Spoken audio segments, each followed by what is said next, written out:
Seja bem-vindo a mais um Lero ABC2, meu nome é Pedro Dutti e hoje eu quero te falar sobre frustração no trabalho científico. Cientistas brilhantes, promissores, eles podem ser frustrados nos trabalhos deles, eles podem ter uma carreira frustrante na ciência. Se você tem essa dúvida, vem comigo, solta essa vinheta.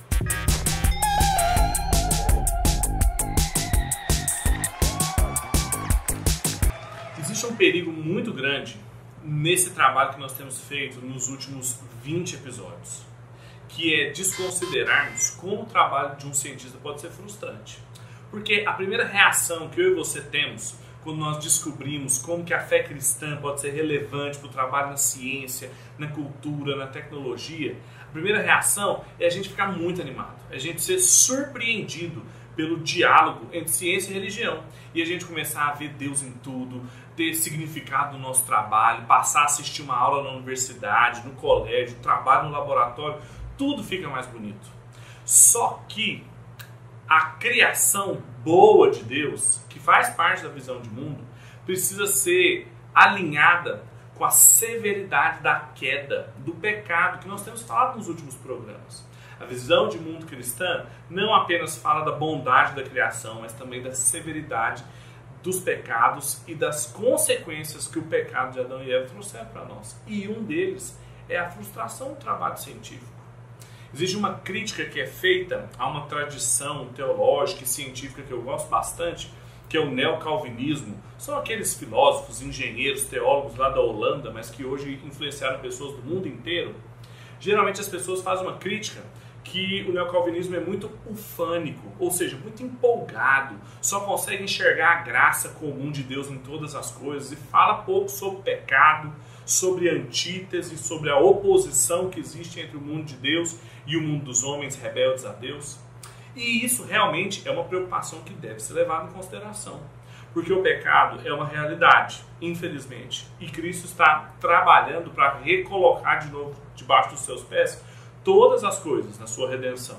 Mas até lá, até o dia do juízo, o pecado ainda faz parte dessa nossa trajetória. E isso muda o nosso trabalho dentro do laboratório, da sala de aula, numa biblioteca. É preciso a gente falar um pouco sobre frustração dentro do trabalho científico. Quando a gente falou em programas anteriores a respeito do padrão de Deus de trabalhar, de fazer ciência, quando a gente falou do mandato cultural, vocês lembram que eu falei que Deus tem um parâmetro, um jeito específico de trabalhar. Ele diferencia e desenvolve as coisas. Ou seja, no espaço que estava sem forma e vazio, ele foi preenchendo e dando forma. Ele foi diferenciando e desenvolvendo, fazendo distinção entre trevas e luz, entre céu e terra. Foi fazendo esse trabalho de diferenciação até chegar à criação do ser humano. Quando ele colocou o ser humano ali no Éden, a ordem que ele deu para que a gente continuasse a fazer a mesma coisa, a trabalhar segundo os parâmetros e o padrão de Deus. E isso é a parte boa do discurso, é a parte boa da criação de Deus. Só que quando o ser humano pecou contra Deus e caiu da graça do Criador, o nosso trabalho passou a ser infrutífero. Junto com a ordem de cultivar a terra, veio a desordem do pecado. Então, Adão passou a colher dos frutos da terra, mas do suor do seu trabalho. Eva continuou dando à luz a filhos, mas agora com dores. Ou seja, o trabalho tornou-se mais difícil, penoso e muitas vezes infrutífero. Isso são as consequências do pecado na nossa vida. E isso atinge a ciência também. Quando um cientista trabalha e ele até usa os parâmetros e o tipo do trabalho de Deus, desenvolvendo, diferenciando as coisas, mas ele não consegue atingir os resultados que ele esperava, não tem a frutificação, a produção como ele esperava, a sensação é de frustração. Isso que causa é o pecado. O Tim Keller, um pastor norte-americano que nos ajudou a entender um pouco mais sobre esse processo de trabalhar segundo o parâmetro de Deus, ele também fala um pouco sobre as consequências do pecado no nosso trabalho científico e como que isso nos frustra. Veja o que ele diz. O que significa o fato de o trabalho ser infrutífero? Significa que em todo o nosso trabalho antevemos mais do que conseguimos realizar, tanto pela falta de habilidade quanto pela resistência ao redor. O trabalho inclui sofrimento, conflito, inveja e fadiga, e a questão de que nem todos os nossos objetivos são alcançados. Todavia, até mesmo quando fica satisfeito com a qualidade de seu trabalho, você pode ficar tremendamente decepcionado com os resultados. Esse raciocínio do Keller é muito interessante porque isso explica a frustração de muitos cientistas.